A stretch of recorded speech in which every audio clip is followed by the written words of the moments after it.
We inherit variants equally from both parents. But when a genome is sequenced, these variants are collapsed into a single genomic sequence, as shown here. This may sometimes yield incomplete information in a clinical setting. For example, consider the genomic sequence of this individual on the right, who has a variant in the gene GAA. We can't really tell if this variant is present on one or two copies of the genome at a first glance. Phasing is the process of assigning variants to individual parental copies, and it provides a more complete picture of genetic variation, which can be helpful in clinical settings.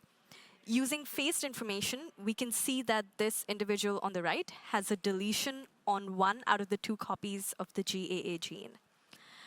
Understanding which parental copy carries this deletion may have implications for an individual's diagnosis and treatment.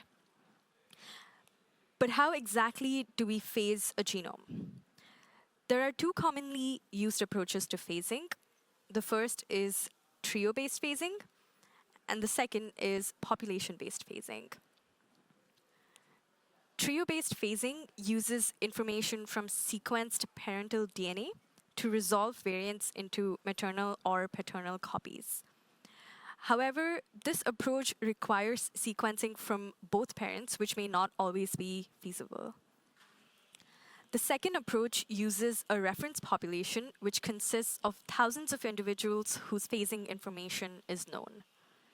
Variants that are common across these individuals in this population and phased similarly across the population are likely to be inherited from the same parental copy.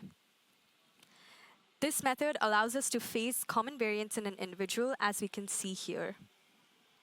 However, this approach also has limitations, which is that it's only effective when there's a large and diverse reference population, which can often introduce a bias if not present. And it can also not be used to phase rare variants that are unique to an individual, which limits its utility in certain cases. Long-read sequencing introduces a read-based approach that overcomes these challenges. So long-reads can phase a single sample in an unbiased and reference-free way without needing parental information. Long-reads can also be used to phase different sizes and kinds of variants, both common and rare in frequency. The objective of my talk today is to discuss two aspects of long-read phasing in clinically relevant genes from the OMIM database. The first is to calculate the error rate of long-read phasing in OMIM genes. To do this, we use the genome in a bottle reference sample HG002 that was sequenced using three different kinds of platforms. The first is ONT-R9, the second is ONT-Q27, and the third is PacBio. These samples were aligned to two different reference genomes, GRCH38 and CHM13 from the T2T Consortium. And following this, variants were called using Clair3 and phased using WhatsApp, which is a read-based phasing algorithm. But how exactly does read-based phasing work? The process of read-based phasing assigns variants on the same reads with the same phase, and variants on different reads receive the opposite phase. Here, ones and zeros are used to denote the phases. The variants in red are assigned the same phase, and the one in blue is assigned an opposite phase here. To evaluate phasing error rate, we use the HG002 truth set, which was downloaded from the Genome in the Bottle Consortium, whose phasing information is known. We then compare variants in pairs. Each pair is compared to the truth set from the GiAB consortium, whose phasing information is known. And the variants that are in alignment with the truth set indicate that the pair is phased correctly. However, two pairs in this example are phased incorrectly. In this example, the phasing error rate can be calculated as 2 out of 3 variant pairs, which results in an error rate of 66.7%. When we extend this across the genome and across all variant pairs across the genome, we calculate the pairwise phasing error rate separated by distance between variants and sequenced by 3 different technologies. This analysis was also stratified based on whether the variant pairs were present in regions that are difficult to align as defined by GiAB. We can see that the error rates across the technologies are higher in regions that are difficult to align due to reasons such as complexity, homology, or technical challenges. Further stratifying this analysis using CHM13 as a reference genome, we can see that the error rates are nearly tenfold higher across technologies when using GRCH38 as a reference genome. This analysis, however, represents only an overall error rate across all the 4,615 autosomal OMIM genes. This brings me to the second objective of my talk, which is to understand if certain OMIM genes are more prone to errors than others. To analyze this, I used 100 samples from the 1000 Genomes ONT Sequencing Consortium, which is an ongoing and collaborative effort started by the Clair and Miller labs at the University of Washington. All 100 samples were sequenced using the R9-pore with an average depth of coverage of 37x and read N50 of 54 kb. Each of these 100 samples were base called using Dorado for most of the part, which converts electrical signals to reads. They were aligned to the GRCH38 reference genome using Minimap. And then we identify small variants like SNVs and indels, indicated here by these red boxes using Clair3.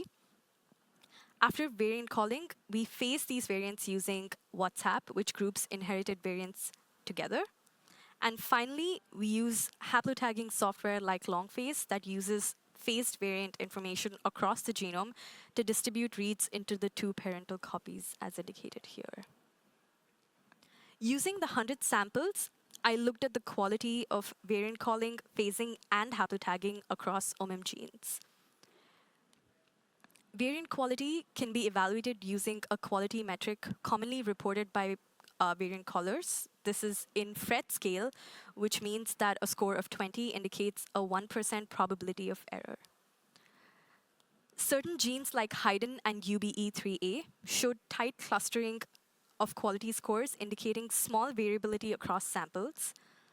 In contrast, genes like LPA and SMN2, which are harder to align, showed a relatively larger variability in scores across the 100 samples. By visualizing a gene of interest, highlighted here in yellow, we can observe whether it has a relatively small or large variability in quality scores.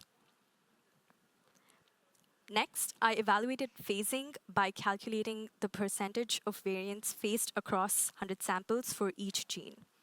All OMIM genes have greater than 92% of their variants phased across 100 samples. All the genes to the right of this dashed line here have 100% of their variants phased across 100 samples. Again, when we visualize a gene of interest, we can see where it falls in this ordered set of lists. Finally, I evaluated the haplotagging performance of a gene using the distribution of reads assigned to parental copy 1 and parental copy 2 across 100 samples. We expect to see a balance in reads between these two copies across 100 samples. Here, I'm showing the haplotagging distribution for the gene GAA, which looks fairly balanced for most of the samples. All of these analyses, variant calling, phasing, and haplotagging for the 1000 Genomes ONT Sequencing Consortium, are visualized in a publicly available Shiny dashboard. You can select a gene of interest using the search bar, and we are continually working to update this dashboard as more samples are sequenced. I'd like to end here by emphasizing that read-based phasing using long-read sequencing eliminates the need for parental information and biased population reference panels. Additionally, using CHM13 as a reference genome significantly reduces phasing errors in OMIM genes compared to GRCH38 across various technologies. Finally, our Shiny dashboard provides a visualization of variant calling, phasing, and haplotagging performance across 100 samples.